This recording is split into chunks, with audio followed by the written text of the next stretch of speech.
बिस्मिल्लाहिर्रहमानिर्रहीम बिस्मिल्लाहिर्रहमानिर्रहीम। अस्सलाम वालेकुम डियर स्टूडेंट्स, कैसे हैं आप? आज हम STA 301 लेक्चर नंबर 25 स्टार्ट करेंगे। लेक्चर नंबर 25 स्टार्ट करने से पहले मैं आपको एक बात कह देता हूँ कि लेक्चर नंबर जो 24 है उसके अंदर हमने लास्ट में एक एग्जांपल की थी, उसके कुछ पार्ट जो है ना, कुछ पार्ट्स वो जो लेक्चर नंबर जो है ना 25 इसके अंदर है, ये आपने देख लेना, ठीक है। देखो ज़रा एग्जांपल थी ये वाली, इसमें क्या किया था ABCD, ये हमने लेक्चर नंबर 24 में क्लियर कर लिया था, लेकिन ई पार्ट था उसके अंदर, वो लेक्चर नंबर 24 में जो है ना वो क्लियर नहीं किया गया था, इसलिए इसके अंदर आ गया। तो वो आपने ध्यान से करना है। फंक्शन सारा का सारा यही यूज़ होगा, ठीक है, पार्ट ई के ऊपर। देखो सबसे पहले फंक्शन यही था x/2, हमने सारा क्लियर कर लिया था। अब प्रोबेबिलिटी निकालनी है आपने, probability of x less than equal to 1/2, ठीक है, divided by 1/3 less than equal to x less than equal 2/3। ये आपने प्रोबेबिलिटी फाइंड आउट करनी है। टेक्निकल है, सबसे पहले ब्रेक करने हैं इंटरवल्स ब्रेक करके फिर आपने आगे जाना है, अदरवाइज़ समझ नहीं लगेगी करना कैसे है।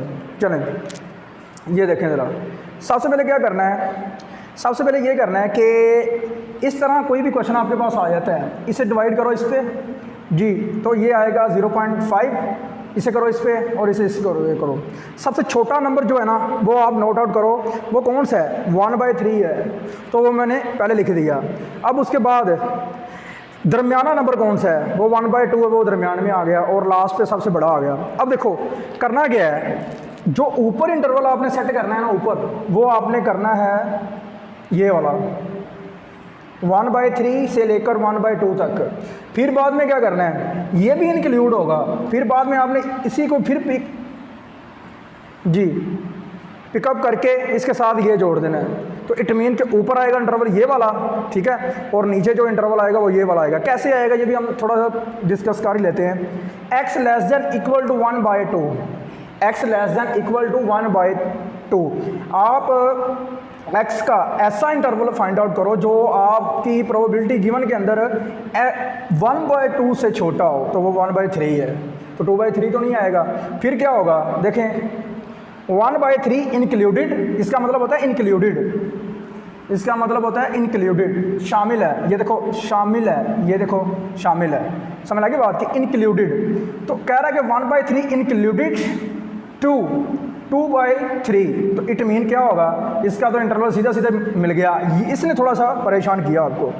तो चलें स्टार्ट करते हैं, देख लें, यही मैंने किया 1/3 से लेकर मैंने क्या किया 1/2 तक इंटरवल पिकअप कर लिया ऊपर, और नीचे देखें 1/3 से लेकर 2/3 तक इंटरवल पिकअप कर लिया। ओके, अब आपने क्या करना है, फंक्शन देख लें, x/2 है, तो फंक्शन की वैल्यू लगा लेंगे यहाँ पे x/2, इंटरवल देख लें 1/3 से लेकर 1/2, और नीचे देख लें 1/3 से लेकर 2/3। यहाँ से 1/2 कॉमन, दोनों कट, ओके। फिर x की इंटीग्रेशन करनी है, x²/2 आएगी, अंडरस्टूड है जी। अब क्या करना है, सिंप्लीफिकेशन है सिंपल सी, वो आपने देख लेनी है, वो कैसे करनी है। सबसे पहले वेरिएबल की जगह पे आपने पुटअप करनी है ऊपर वाली वैल्यू, इंटरवल 1/2 आ गया और इसका स्केयर आ गया, ठीक है। तो ऐसे ही आपने माइनस डाल के नीचे वाली करनी है, 1/3 लगा देनी है, स्केयर आ जाएगा, ऐसे ही आपने नीचे करते जाना है। और एक और बात, यहाँ से 1/2 कॉमन निकाल के काट देना है, ठीक है। अब देखो थोड़ा सा ये कॉम्प्लिकेटेड बन गया है, ऊपर से एलसीएम लोगे ना, तो इसे इसके साथ मल्टीप्लाई करो और इसे इसके साथ मल्टीप्लाई करो, और इन दोनों को आपस में कर देना। वो जो मैच में अंपायर करता है, मतलब कि जब आउट हो जाता है उससे गलत फैसला दिया जाता है अंपायर की तरफ से, तो वो माफ़ी मांगता है, ऐसे करके ऐसे करता है ना। तो देखें, इसे इसके साथ मल्टीप्लाई और इसे इसके साथ मल्टीप्लाई, तो ये बनेगा 9 - 4, और इन दोनों को आपस में कर देना 36, ठीक है। और नीचे देखो फिर क्या होगा, बड़े सेम हो तो एक बड़ा लिख लें बस, ऊपर जो हो रहा है वो लिख रहे हैं सिंपल 4 - 1, तो ये बनेगा आपके पास, ऊपर से आएगा 5/36, और नीचे से आएगा जी 3/9 आएगा, 3/9 आएगा, ओके। उसके बाद क्या करना है, बड़ा उल्टा दो, 5/36 मल्टीप्लाइड बाय 9 बटा क्या आएगा 3, देखो 3/9 था, 9/3 बन गया, समझ लगी ना बात की। 9 × 9 9 4 36, तो ये बनेगा आपके पास 5 × 5 9 4 3 4 12, ये इसका फाइनल आंसर आएगा, ठीक है ना, 5/12। क्लियर है ना। अब आगे चलते हैं, एग्जाम्पल है एग्जाम्पल है तो सबसे पहले मैं एक बात क्लियर कर देता हूँ। यहाँ पर ना उसने प्रोबेबिलिटी डिस्ट्रीब्यूशन फंक्शन बोला हुआ है कि आपने वो निकालना है, मतलब कि आपने स्मॉल एफ ऑफ एक्स निकालना है, लेकिन उसने बड़ा कैपिटल दे दिया है, मतलब प्रोबेबिलिटी डिस्ट्रीब्यूशन दिया हुआ है, ठीक है ना, सॉरी डिस्ट्रीब्यूशन फंक्शन दिया हुआ है और प्रोबेबिलिटी डिस्ट्रीब्यूशन फंक्शन आपने निकालना है, ठीक है ना। तो आपने क्या करना है, मैंने आपको काफ़ी बार बताया है कि आप क्या करो, बड़े को क्या करो, बड़े की डिफरेंशिएशन ले लो बड़े फंक्शन की, तो आपके पास छोटा फंक्शन बनेगा।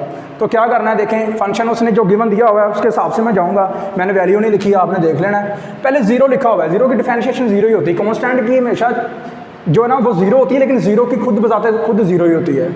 तो डिफरेंशिएशन का मैं कंसेप्ट थोड़ा सा बता देता हूँ आपको कि आपको थोड़ा सा ना एक ये पता होना चाहिए कि कांस्टेंट की डिफरेंशिएशन क्या होती है स्टैट के अंदर, ठीक है ना, वो मैं बता देता हूँ। ये देखो कांस्टेंट की हमेशा जो डेरिवेशन होगी ना वो हमेशा ज़ीरो होगी, कांस्टेंट कोई भी है, ठीक है। और उसके बाद पावर रूल है, वो लिख लो ज़रा, पावर रूल। तो ये देखो ज़रा, x की पावर n है, n जाएगा शुरू में, n में से एक काम करेंगे, ये इसकी डेरिवेशन है। ये आपने याद रखने, छोटे छोटे बेसिक कंसेप्ट हैं जो इंटीग्रेशन और डिफरेंशिएशन के, वो मेरा फ़र्ज़ है, मेरी ड्यूटी है कि मैं आपको क्लियर करवाता जाऊँ, तो आपने ध्यान से साथ साथ करते जाना है। ओके जी, अब इसकी डिफरेंशिएशन करनी है। देखो जीरो की ज़ीरो ही हो जाएगी। अब जो आपके पास फंक्शन होगा ना, वहाँ पे लिखा होगा 2x² लिखा होगा, अगर नहीं लिखा होगा 2x² ओवर 5। तो देखो 2 वैसे ही रहेगा साथ, अब 2 स्टार्ट में जाएगा x² का पावर रूल के हिसाब से, और उसमें एक काम करेंगे और बटे के नीचे चाहे कुछ भी है वो वैसे का वैसे ही आ जाएगा। ओके, यहाँ पर कोई कांस्टेंट नंबर था, -3/5 होगा आई थिंक, तो वो क्या होगा, कांस्टेंट ज़ीरो हो गया। अब देखो यहाँ पर 3x था, तो x की डेरिवेशन आएगी x के हिसाब से, x की डेरिवेशन x के हिसाब से जो आएगी ना वो मैं बता देता हूँ, dx ओवर dx, दोनों सेम है, एक हिसाब से कट जाएंगे, तो इसका आंसर 1 आएगा। ऐसे आप याद रख लेना जी। तो इसका आ गया 1। अब देखो यहाँ पर x²/2 था, तो 2 शुरू में चला गया, एक उसमें कम कर दिया, 2 के साथ 2 मैंने कट कर दिया, तो ठीक है जी। उसके बाद नीचे देखें, नीचे कांस्टेंट है 1 होगा आई थिंक, 1 का जो डेरिवेटिव है वो 0 कर दिया क्योंकि वो कांस्टेंट है। फॉर इंटरवल वैसे साथ साथ लिखते जाना है। अब मैंने थोड़ा सा इसे सेट करके लिख दिया, 0 वैसे ही आ गया। अब देखो 2 2 4 हो गया, ये 4/5x आ गया, फिर अंदर मल्टीप्लाई कर देते हैं, 2 3 6/5, 2 3 6/5 वैसे ही आ गया। ये देखें -x ये वैसे ही आ गया, ठीक है ना। ये 2 नहीं आएगा, 2 तो कैंसिल हो गया, और यहाँ पर क्या आएगा, 2/5 है।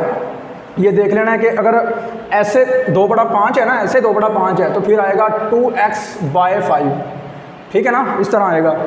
उसके बाद है नीचे कांस्टेंट है, वो 0 का 0 वैसे ही आ गया। इंटरवल भी आपने साथ साथ लिखते जाएं। लो जी, ये आपके पास क्या आया, प्रोबेबिलिटी डिस्ट्रीब्यूशन फंक्शन, ये इसकी एब्रीवेशन है, ये याद रखनी है, ठीक है ना।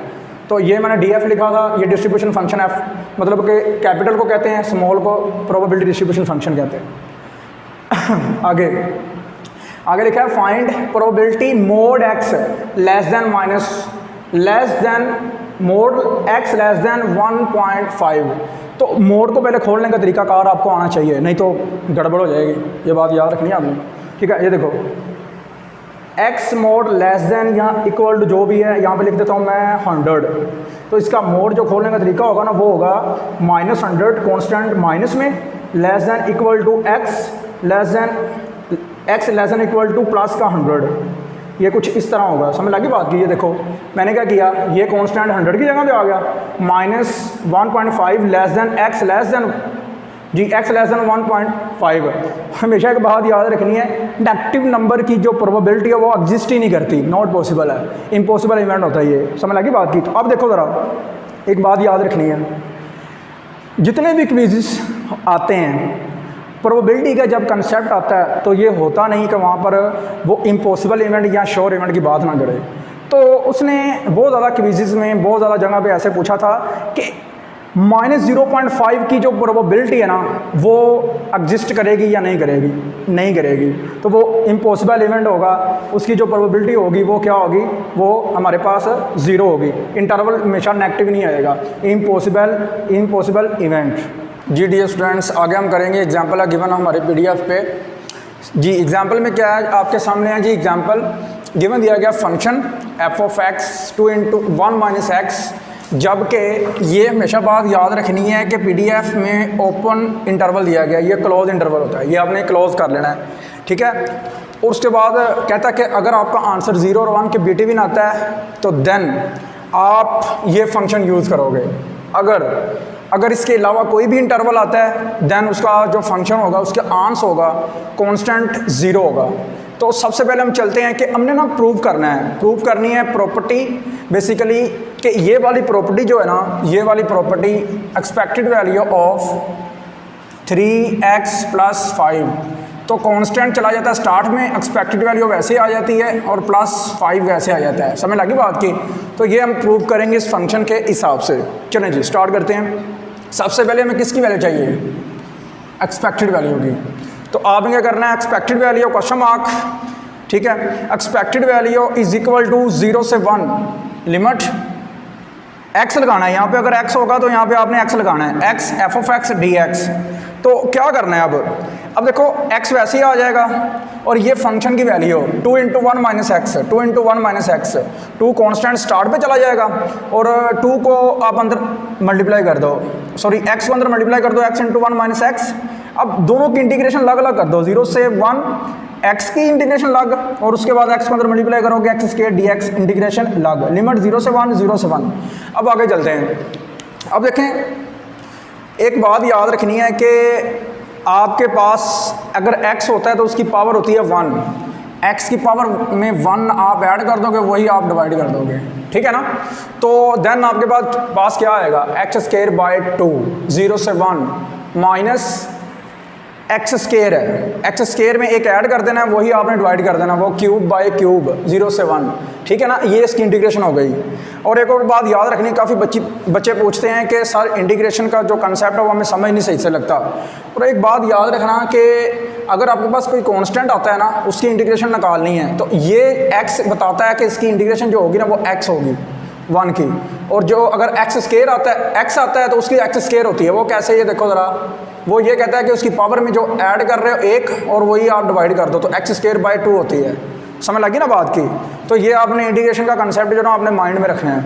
लें जी अब आगे चलते हैं। अब आपने क्या करना है, ये 2 बाई निकाल देना, 1/2 और 1 का स्क्वायर आ जाएगा और माइनस 0 का स्क्वायर आ जाएगा, लोअर का स्क्वायर माइनस अपर का स्क्वायर, अपर का स्क्वायर माइनस लोअर का स्क्वायर। एक बात याद रखनी है, जो आपका बड़ा नंबर है, बड़े नंबर को आपने पहले लिखना है, ठीक है, अपर को आपने पहले लिखना है, 1 का स्क्वायर माइनस 0 का स्क्वायर, उसके बाद फिर इधर आएंगे 1 का क्यूब, x के यहाँ पे 1 लगाएंगे, 1 का क्यूब माइनस 0 का क्यूब, ठीक है ना। ये आपकी लिमिट अप्लाई हो गई है। फिर मैं दोबारा रिपीट करने लगा हूँ, अपर माइनस लोअर, ये आप लगाते हैं, ठीक है ना।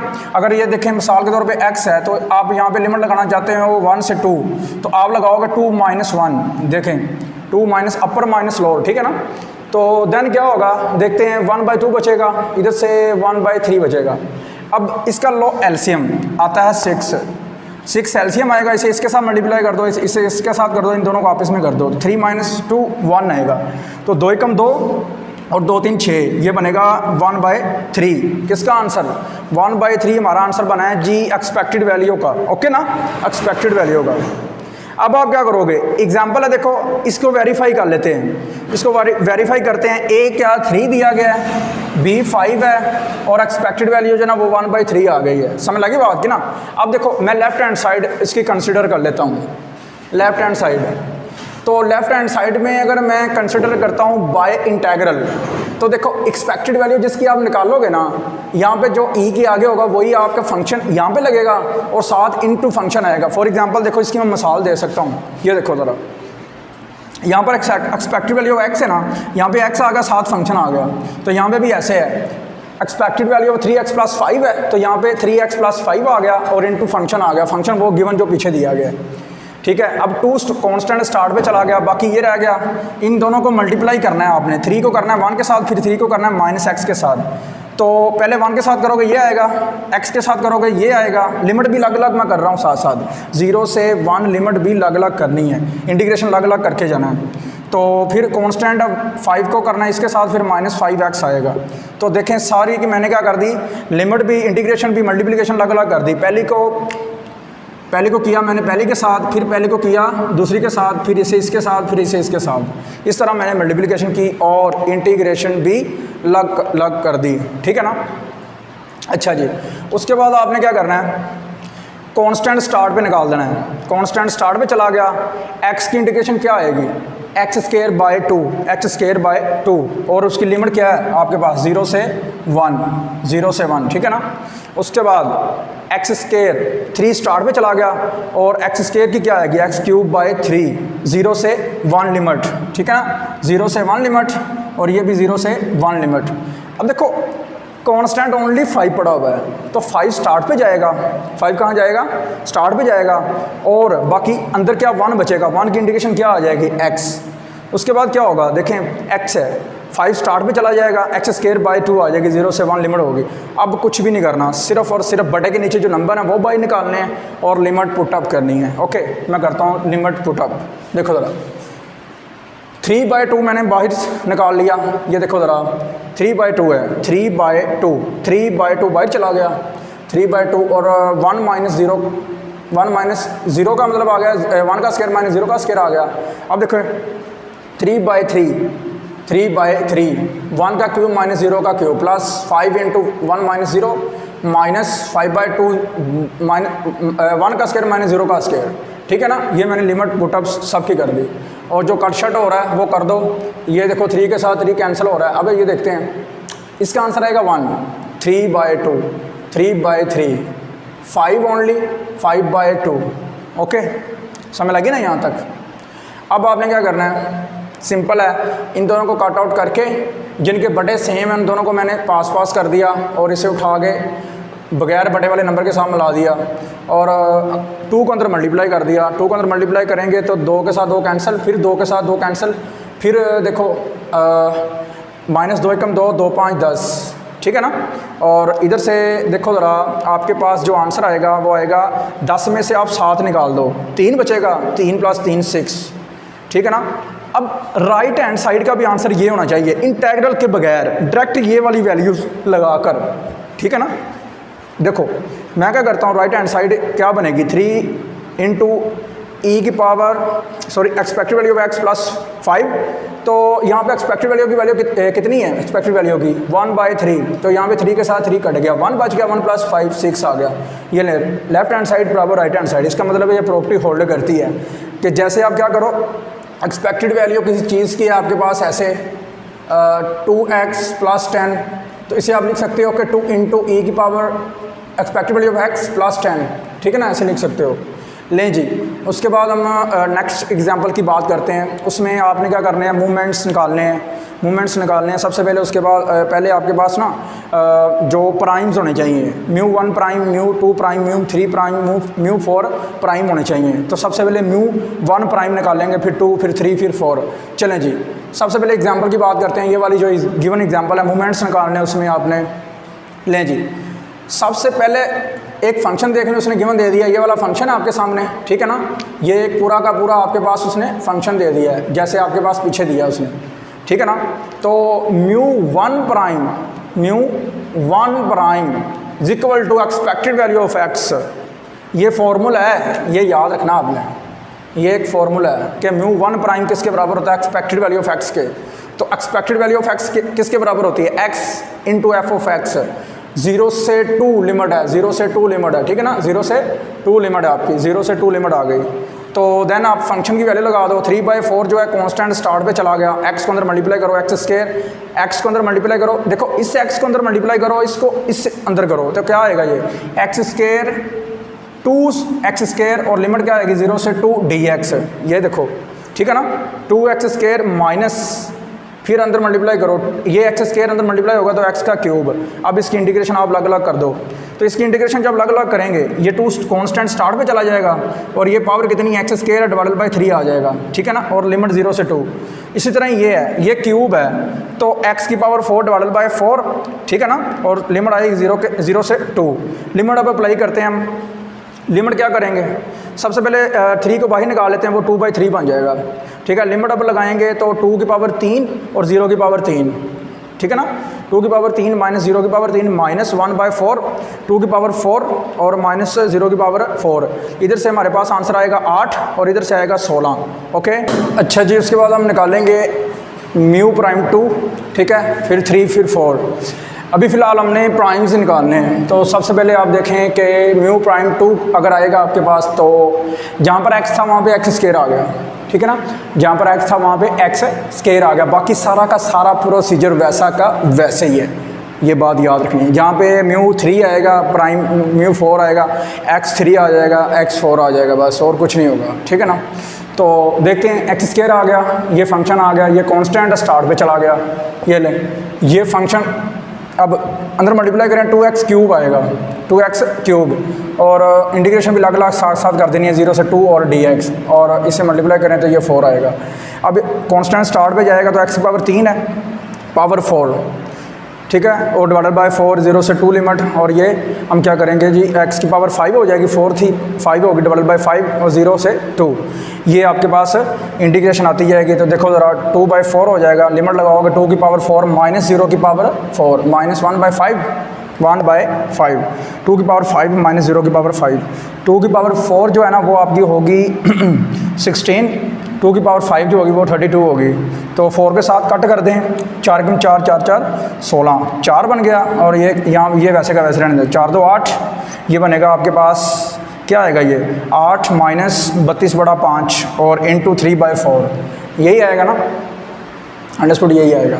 अब 5 को 8 के साथ मल्टीप्लाई कर दें, मतलब एलसीएम ले लें यहाँ पर, तो ये आएगा 40 माइनस 32 डिवाइडेड बाई 5, तो ये आएगा 8/5। अब देखो 4 के 4 4 2 8, 2 3 6, 6/5, ये नहीं, ये म्यू 2 आ गया। म्यू 3 की बात करते हैं, म्यू 3 जो है वो देख लें, x क्यूब आ जाएगा, ठीक है, x क्यूब, ये कांस्टेंट स्टार्ट पे निकाल देना है आपने, और कांस्टेंट स्टार्ट पे निकाल के इंटीग्रेशन अलग अलग करनी है, इंटीग्रेशन अलग अलग करके कांस्टेंट शुरू पे आ जाएगा, ठीक है। x की पावर 5/5 और ये x की पावर 6/6। आगे सारी कैलकुलेशन है बड़ी सिंपल सी, ये आपने खुद देख लेनी है, आराम से देख लेनी है, ठीक है ना। तो इसे सोल्व करने के बाद जो आएगा ना म्यू 3, वो आएगा 8/5, ठीक है। इसके बाद x म्यू प्राइम 4 की अगर बात करें तो x की पावर 4 आ जाएगी, तो कांस्टेंट बाहर निकाल दें, x की पावर 4 के अंदर मल्टीप्लाई करें और इंटीग्रेशन भी अलग अलग करते जाएं, तो इसका भी आप इजीली आराम से आप खुद कर सकते हो। तो ये देखें, इसकी जो कैलकुलेशन करने के बाद जो फाइनल आंसर आएगा ना वो आएगा 16/17, ठीक है ना, 16/17 आएगा। ये कैलकुलेशन आपने खुद देख लेनी है, ईजी है कैलकुलेशन, ये इतनी टफ नहीं है। उसके बाद हम करेंगे कि अब हम निकालेंगे इसमें मूवमेंट्स अबाउट मीन, ठीक है। We have to find movements about mean. हाँ जी, म्यू 1 जो ऑलवेज हमेशा इक्वल टू 0 होगा, ये आपने याद रखना है, ठीक है। ये बहुत ज़्यादा क्विज़ में पूछा जा चुका है कि मूवमेंट अबाउट मीन जो म्यू 1 होता है वो किसके इक्वल होता है, ऑलवेज इक्वल टू 0, ठीक है, क्योंकि ये ओरिजिन से पास करता है। जब कोई भी चीज़ ओरिजिन से पास करती है तो उसके जो पॉइंट्स होते हैं वो 0 0 होते हैं, तो इसलिए इसे 0 के इक्वल कंसिडर किया जाता है, ठीक है। अब म्यू 2 की बात करते हैं, इसका फार्मूला है म्यू 2 होगा mu 2 prime minus mu 1 prime का स्केयर। म्यू 2 की वैल्यू लगाएं 6/5 माइनस म्यू 1 की वैल्यू लगाएं, स्केयर है उसका, तो एलसीएम लेंगे तो इसका आंसर आएगा 1/6, ठीक है ना। उसके बाद है mu 3 prime minus 3 prime 1 prime 2, ठीक है, प्लस 2 इंटू प्राइम 1 का क्यूब। पुटिंग वैल्यूज़ करेंगे तो आपके पास आएगा 8/5 minus 3 into 1 into 6/5 plus 2 into 1 का क्यूब। तो पूरा सॉल्व आउट करने के बाद आपके पास बनेगा 8/5 माइनस 18/5 और प्लस 2। तो मैंने क्या किया, इसका एलसीएम ले लिया है, ठीक है। एलसीएम लेने के बाद जब देखेंगे ना तो 8/5 माइनस 8/5 दोनों कट जाएंगे, 0 आ जाएगा। इसी तरह ही आपने म्यू 4 निकाल लेना है। म्यू 4 जो होगा mu 4 prime minus 4 mu 1 prime into mu 3 prime plus 6 into 1 prime square into mu 2 prime minus 3 mu 1 prime का ताकत 4। तो पुटिंग वैल्यूज़ जब करोगे ना तो आपने क्या करना है, पुटिंग वैल्यूज़ करते करते आपने जब यहाँ तक पहुँचना तो आपने क्या करना है, फिर उसके बाद आपने 5 जो बटा होगा उन दोनों को मिला देना है। ये मैंने मिला दिया और इन दोनों को आप आपस में मिला देना है, ठीक है। तो देखो इन दोनों का एलसीएम लोगे 5 ही आएगा, तो इधर से आएगा जवाब 4/5, इधर से आएगा आपके पास एलसीएम लेने के बाद 7 × 21, यहाँ पे आएगा -5/7। इन दोनों को सॉल्व करेंगे ना, दोनों का एलसीएम लेंगे, इसे इसके साथ मल्टीप्लाई कर दो और इसे इसके साथ कर दो, जैसे ये मल्टीप्लिकेशन होती है ऐसे, ठीक है। मैंने बताया था ना ये वाली मल्टीप्लिकेशन। तो दोनों को मल्टीप्लाई करोगे 25 और दोनों को करोगे 28, तो आएगा 3/35, ठीक है ना। तो अब असल चीज़ है यहाँ पर, मैंने ना प्रीवियस लेक्चर्स में आपको बड़ा तफसीलन बताया है कि जब β1 जो होता है ना इक्वल टू 0 होता है तो वो सिमेट्रिक कर्व रखता है। सिमेट्रिक मतलब कि एक ही तरतीब के साथ वो मूव करती है, ठीक है। तो ये मैंने बड़ा तफसीलन आपको पीछे बताया था। उसके बाद है देखो वैल्यू पुट करेंगे, μ3 का स्केयर, μ3 की वैल्यू पुट करेंगे तो उसके 0 का स्केयर है, नीचे क्या आ गया 1/5, मतलब μ2 की जो वैल्यू है वो क्या है जी आपके पास है, वो है आपके पास μ3 की वैल्यू जी आपके पास 1/5, ठीक है ना। तो आप उसकी वैल्यू पुट करोगे तो क्या आएगा आपके पास आएगा, इसका आंसर लास्ट में निकलेगा जी आपके पास 0, ठीक है ना। तो 0 आएगा तो सिमेट्रिक। सेकंड मूवमेंट्स रेशो वो क्या होगी, μ का 4 ओवर μ का 2 का स्केयर, ठीक है ना। तो 3/35, 4 का आंसर ये आया था, ठीक है। उसके बाद नीचे आपने स्केयर की वैल्यू लगा देनी है, तो वो ऊपर जाके देखें बनेगा 25/1, क्योंकि 5 का स्केयर 25 होगा और 1 का स्केयर 1 ही होगा। तो 5×5 = 25, 5 × 7 = 35, तो कितना आएगा ये दोनों, 3×5 = 15, 15 बड़ा आएगा 7, 2.14। तो ग्रेटर दैन 0 है तो प्लेटोकर्टिक होगा, ये प्लेटोकर्टिक होगा। उसके बाद देखें अगर ग्रेटर दैन 0 है तो प्लेटोकर्टिक, अगर लेस दैन 0 है तो लेप्टोकर्टिक। ये क्विज़ में पूछना है उसने इस दफ़ा पक्का, पहले भी पूछ चुका है, अभी पूछेगा वो। तो उसके बाद है एक एग्जांपल है, लेकिन वो एग्जांपल जो है मैं पहले क्लियर कर देता हूँ, टेंशन नहीं लेनी। वो जो एग्जांपल है वो लेक्चर नंबर 26 की है, ठीक है ना। 26 में से हम तफसीलन अच्छी तरह पढ़ लेंगे। तो बस मैं डेफिनेशन जो हैं उसकी वो मैं आपको करवाने लगा हूँ यहाँ पे, वो आपने कर लेनी उसकी, उसी एग्जांपल की डेफिनेशन, क्योंकि वो एग्जांपल जो है 26 में अच्छी तरह एक्सप्लेन करनी है हमने, वो उधर ही करेंगे क्योंकि उसी की है 26 की। तो सबसे पहले देखें करना क्या है, ज्वाइंट प्रोबेबिलिटी डिस्ट्रीब्यूशन टेबल बनाना है आपने, ज्वाइंट करके प्रोबेबिलिटी को ज्वाइंट कैसे करना है। देखो x1 की और y1 की, x की वैल्यू जब 1 हो, y की भी वैल्यू जब 1 हो, तो उसकी प्रोबेबिलिटी जो निकलेगी ना f(x1, y1) निकलेगी, ठीक है ना। इन दोनों का इंटरसेक्शन कहाँ होगा, f(x1, y1) पे, ये इसकी ज्वाइंट प्रोबेबिलिटी है। अब अगर इसकी बात करें तो देखो x1 फिक्स रहेगा, ये होगा आपका फिक्स, ये रहेगा फिक्स, ये वेरिएट होता जाएगा y वेरिएट होता जाएगा। देखें f(x1, y2, f(x1, y3), समझ लगी बात की। इसी तरह यहाँ पर x2 की बात करें तो x2 fix, y variate, x3 fix, ठीक है ना। अप टू सोन जितना मर्जी कर लें, कोई मसला नहीं है। तो मैंने क्या किया है, अब देखो ज़रा, यहाँ पर आपने लिखना है y, तो यहाँ पे y के नंबर, यहाँ पे लिखना है x, तो यहाँ पे x के नंबर। इन दोनों की ये जहाँ पर इंटरसेक्शन आएगा वो उसकी होगी ज्वाइंट प्रोबेबिलिटी, दोनों को ज्वाइंट करके जोड़ के आएगा, ठीक है ना। और यहाँ पर जो प्रोबेबिलिटी आएगी ना, ये वाली प्रोबेबिलिटी, ये इन सब को सम करके, इन सब को, मिसाल के तौर पे यहाँ पे होता है 5 आंसर, 5 बाय होता है आपके पास 10, यहाँ पे 0/2, 1/2 लगा लें। तो इन जो जब सम करेंगे ना 5/10, 0/2 प्लस 1/2, तो इनका जो आंसर आएगा वो gx1 आएगा। gx1 मतलब कि रो 1 पूरी को ऐड करके g(x1) का आंसर आएगा, फिर g(x2) का, फिर g(x3) का। अब क्या करेंगे, ये तो हो गई सारी x की बात, सारी x की प्रोबेबिलिटी होगी, g(x1) ये वो। अब ये h(y) है, ये किसकी प्रोबेबिलिटी है, y की। किसकी प्रोबेबिलिटी है, y की। अब देखो अगर आप कॉलम वाइज प्लस करोगे तो आपके पास h(y1) आएगा, column wise h(y2), h(y3), row wise करोगे g(x), कॉलम वाइज करोगे h(y), ठीक है ना। लेकिन एक बात याद रखनी, इधर से आप ये कॉलम, लास्ट कॉलम को और लास्ट रो को ऐड करो तो आपके पास आंसर हमेशा 1 आना चाहिए, नहीं तो आपका आंसर गलत है। 1 से बड़ा आ जाएगा फिर भी आपका आंसर गलत है। हाँ, अगर 0 पॉइंट कुछ आया था 999998 आया था फिर ठीक है, कोई बात नहीं, उसे पास चला गया। अब बड़ा ही मोस्ट इंपॉर्टेंट एक टॉपिक है जो पेपर में भी पूछा जा सकता है, ये भी ठीक है, ये भी याद रखना है, इसमें लॉन्ग क्वेश्चन में पूछेगा, ठीक है। कंडीशनल जो है ना प्रोबेबिलिटी, वो क्या चीज़ है?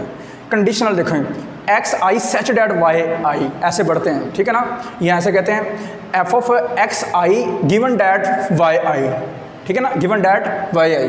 तो यहाँ पे आएगा, देखो इन दोनों का जॉइंट फंक्शन, दोनों का मतलब कहीं यहाँ से कोई ना कोई फंक्शन आ जाएगा यहाँ पे ऊपर दोनों का joint function f of x i comma y i, ठीक है, डिवाइडेड बाय जो गिवन है, गिवन क्या है? वाई आई, वो डिवाइड में चला जाएगा एच ऑफ वाई आई, मतलब ये वाई की जो प्रोबेबिलिटी है ना वो बटे में चली जाएगी जो गिवन है, ठीक है ना। और ये भी हो सकता है कि अगर गिवन एक्स आ जाता है तो बटे में क्या चला जाएगा? एक्स, ऊपर फंक्शन जो है ना आपका सेम रहेगा। अच्छा जी, उसके बाद देखें बहुत ज़्यादा बच्चों के माशाल्लाह कमेंट पढ़े हैं, सपोर्ट बड़ी ज़्यादा की है आप लोगों ने, माशाल्लाह, थैंक यू, बहुत मेहरबानी। लेकिन एक बात याद रखनी है कि इंशाल्लाह आपका भाई आपके साथ है, आपका सर आपके साथ है, तो 45 कंप्लीट करेंगे इंशाल्लाह। अब मैं तंदुरुस्त हो गया हूँ, अब मैं हूँ और आप हैं, और ये STA 301 है, तो इंशाल्लाह ऐसी की तैसी इसकी हम इंशाल्लाह आराम से सारा का सारा जो है ना काम कवर कर लेंगे। आपने टेंशन नहीं लेनी और ज़्यादा से ज़्यादा सपोर्ट करनी है, और ज़्यादा से ज़्यादा जो है ना आपने लिंक शेयर करना है, और ज़्यादा से ज़्यादा जो है ना मतलब कि आपने बच्चों को जो है ना बताना है कि सर STA 301 करवा रहे हैं, और बहुत ही मतलब कि एक्सप्लेन करके जो है ना आपके कंसेप्ट क्लियर करवाएंगे, कोई भी मसला नहीं आएगा। आप क्या करें, MTH के भी सीरीज़ चलती रहेगी, STA की भी चलती रहेगी, तो आप हमें ज़्यादा से ज़्यादा सपोर्ट करें, और ज़्यादा से ज़्यादा जो है ना हमें कमेंट सेशन में आप हमसे राब्ते में रहा करें, हमें बताया करें। ओके, अल्लाह हाफ़िज़।